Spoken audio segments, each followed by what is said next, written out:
제가 나한테 이거 했어? 씨.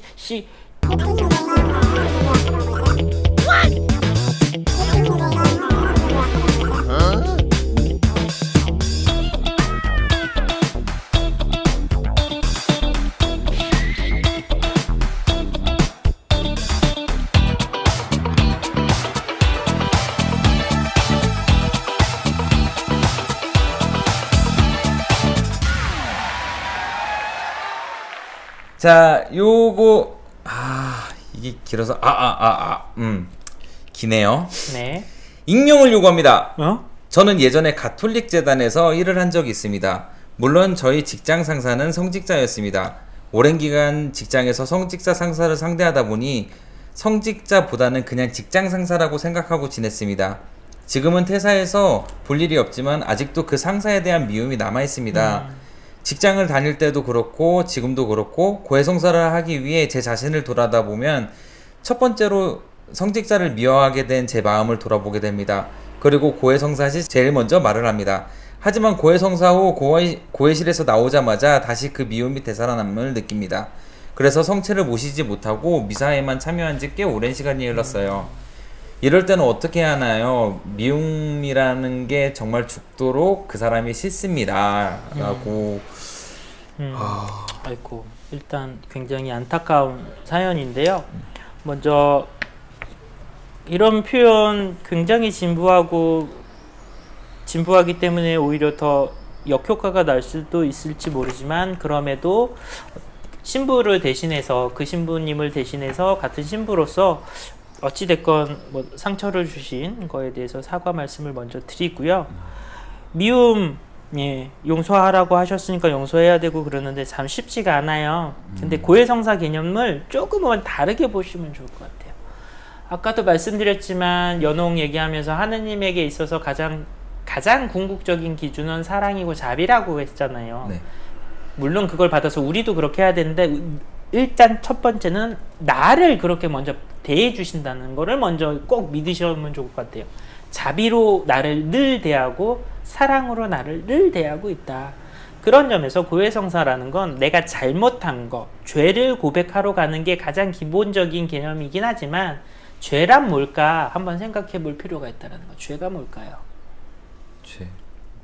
뭐 하지 말라는 거. 하지 말라는 거 하고 막 그런 거 답을 쓴다 그러면 저는 아마 한 80점 이하를 줄 거예요.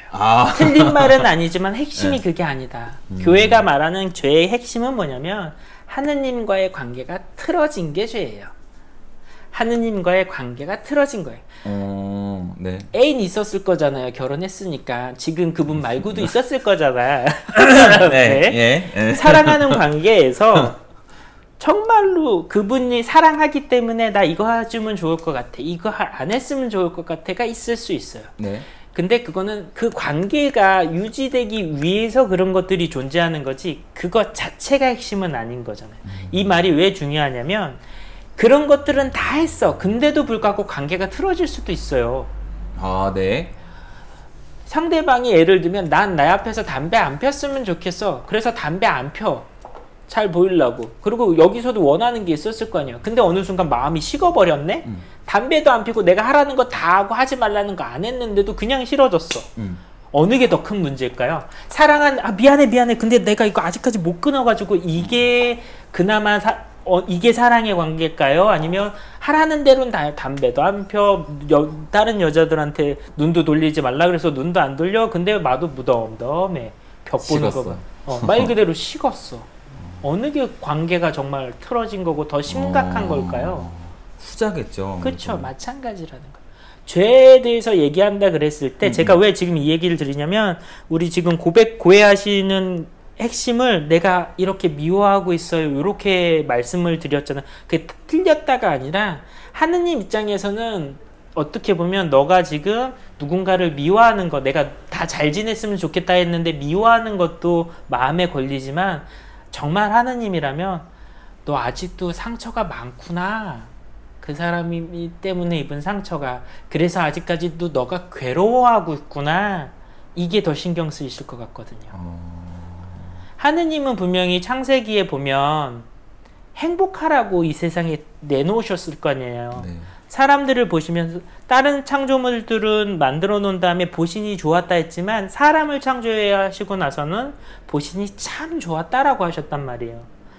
그리고 번성하고 행복하라라고 해서 이상에 태어났는데 이 왜 좀 장황해지는데 편집 알아서 할 테지만 핵심은 뭐냐면 내가 행복하지 않은 것도 어떻게 보면 하느님이 원하시는 게 아니라는 거예요.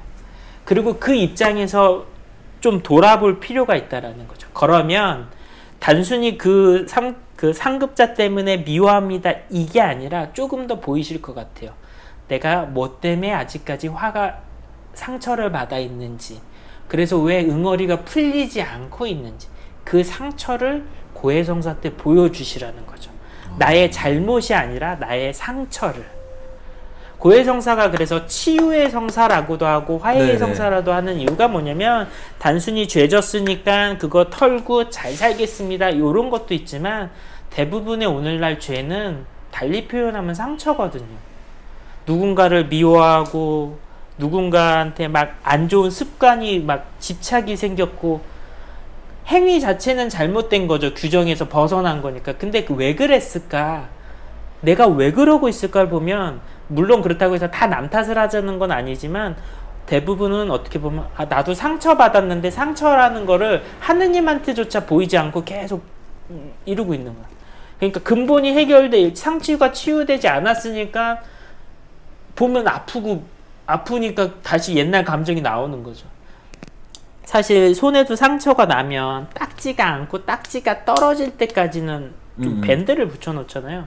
전 그래서 사실 용서와 화해는 조금 구분을 해요. 하느님이 용서를 하라는 이유는 너 안에 그렇게 막 불끈하는 마음을 갖고 있으면 너가 당장 힘들잖아. 그러니까 그거 놨으면 좋겠다라는 개념에서 용서하라라고 말씀하시는 거예요. 근데 오늘날 우리나라 분들이 아니라 저도 그랬지만 그 용서의 마음을 놓으면 당연직으로 마치 아무 일 없었다는 듯이 이 사람이랑 잘 지내는 것까지 가야지 용서라고 생각하기가 좋은데 그거 아니라는 거죠. 딱지 앉아서 지금 상처 난 거 보고 용서라는 거는 계속 흐지법하지 않는 거예요. 제가 나한테 이거 했어? 주먹 꽉 쥐고 있으면 피는 더 나고 있는데, 그러니까 야 손에 힘 빼. 너를 위해서 힘 빼라고 제가 의견하는 거야. 근데 그렇게 알았어요 힘 뺄게요 그랬으면 닦지가 않고 상처가 아물 때까지는 시간이 필요해요. 아물기 전까지 그 사람 안 봐도 돼. 왜 자꾸 우리는 분명히 살과 피를 가진 인간인데 천사마냥 한번 마음 확 돌렸으니까 행동까지 바뀌었다고 해서 아무 일 없었다는 듯이 어제까지 주먹 쥐고 세웠는데 잘 지내셨어요 이거까지 가야지 된다고 스스로를 압박하시냐라는 거죠. 용서는 미움을 내려놓는 것부터 시작한다. 근데 그 미움을 정말 내려놓기 위해서는 내가 받은 상처부터 먼저 좀 보시라. 우리 하느님 그렇게 야박한 분 아니에요. 너 싸대기 맞아서 아직까지도 여기가 팅팅 부어있구나. 그래서 아직까지도 아파갖고 화끈거리니까 좀 씩씩대는구나 라고 말하셔야죠. 근데 그건 잘 모르겠고요. 아직까지도 그 사람이 미워요. 근데 여기는 이만큼 부어있는데 어떻게 보면 하느님께서는 얘야 그 뺨부터 내밀어봐. 그거부터 좀 야 얼음 갖고 얼음 좀 식히자. 그래 요거부터 식히고 얘기하자 이러신다는 거죠. 그러니까 고해성사의 내용이 조금은 바뀌실 수 있을 거예요. 그러면 그럴 수 있겠네. 내가 그를 미워하고 용서를 못하는 거에 대한 부분이 아니라 내가 받은 미워하고 있는 이 마음에 대해서 또 하느님한테 다 내놓을 필요가 있다라는 거죠. 단순히 용서를 못해서 죄송합니다가 아니라 사실은 저 여전히 안 풀려요. 이게 그 사람이 나한테 너무 심한 말을 한 것 같아요. 어떻게 나한테 이런 말을 할 수가 있었죠? 라고 하느님한테 말하는 순간 치유가 일어날 수 있거든요. 근데 하느님한테 마저도 안 풀리시면 너무 힘드실 것 같아요. 마치 연옥에서 혼자 끙끙대면서 힘든 것처럼. 아 그렇네요. 이 두 개는 같은 꼭지로 꼭 나가셔야 되겠네요. 그렇네. 이거 그냥 연속으로 바로.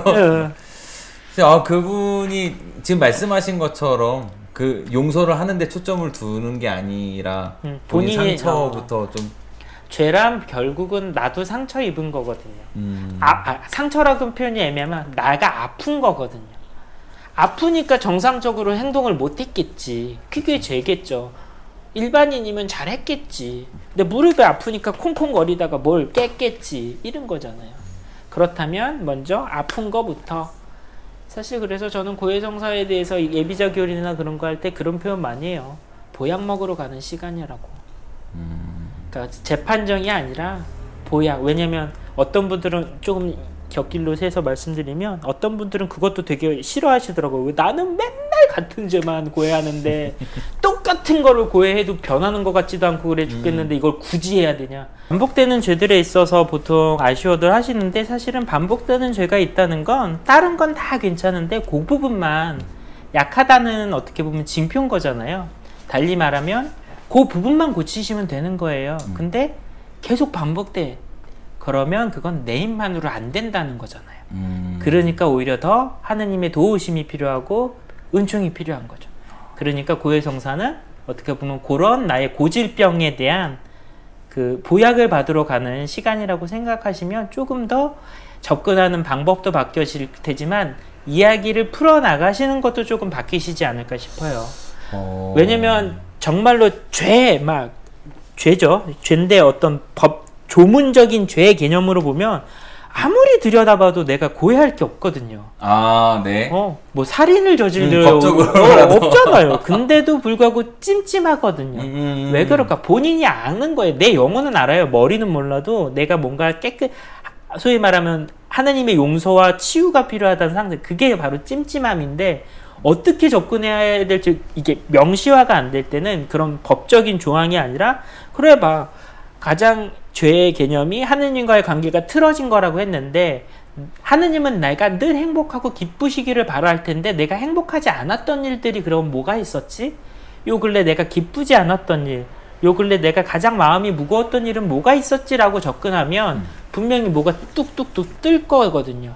그럼 그거를 좀 잘 이렇게 들여다 보시면 돼요. 아 그러면 그 과정에 상대방한테 받은 상처도 분명히 드러날 테고 그 가운데 내가 그래서 반응을 잘못했구나 라는 게 분명히 나오실 거거든요.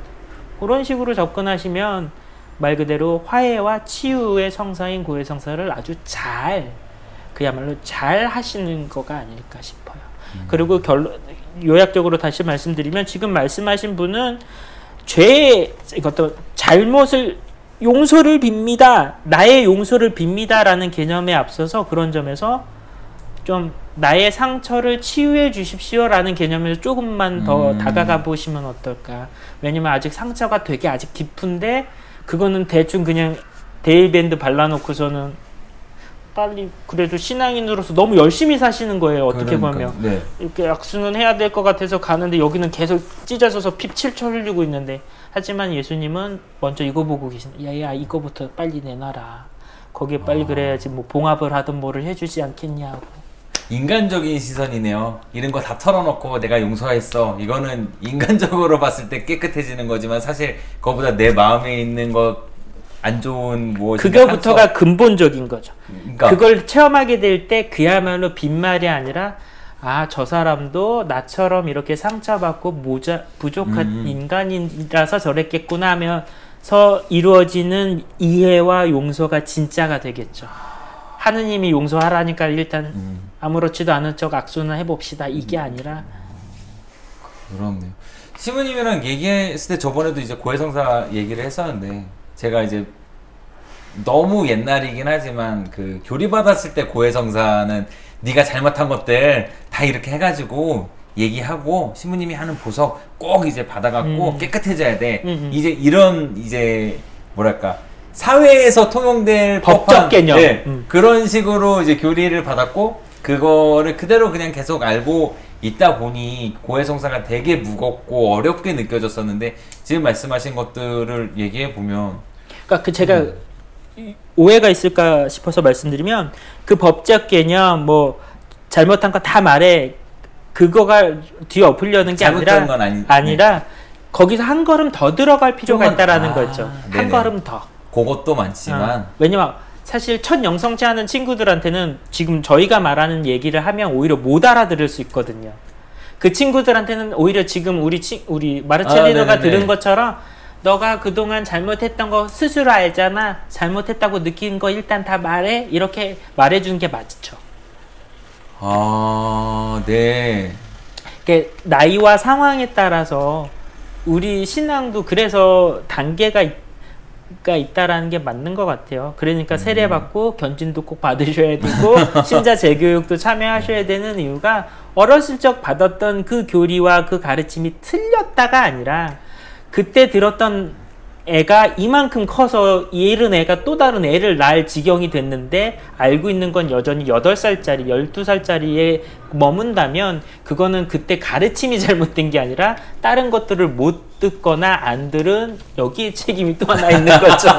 이러면서 저는 싹 빠지죠. 저희가 안 가르치는 책임도 있지만 안 알려드린 책임도 더 크지만 그렇네요. 계속해서 그 나이에 맞는 그 신앙 신앙생활을 성숙도에 맞는 그런 높이에 맞는 얘기들을 계속해서 좀 들어야 되겠다 이런 생각이 드네요. 아, 네, 좋습니다.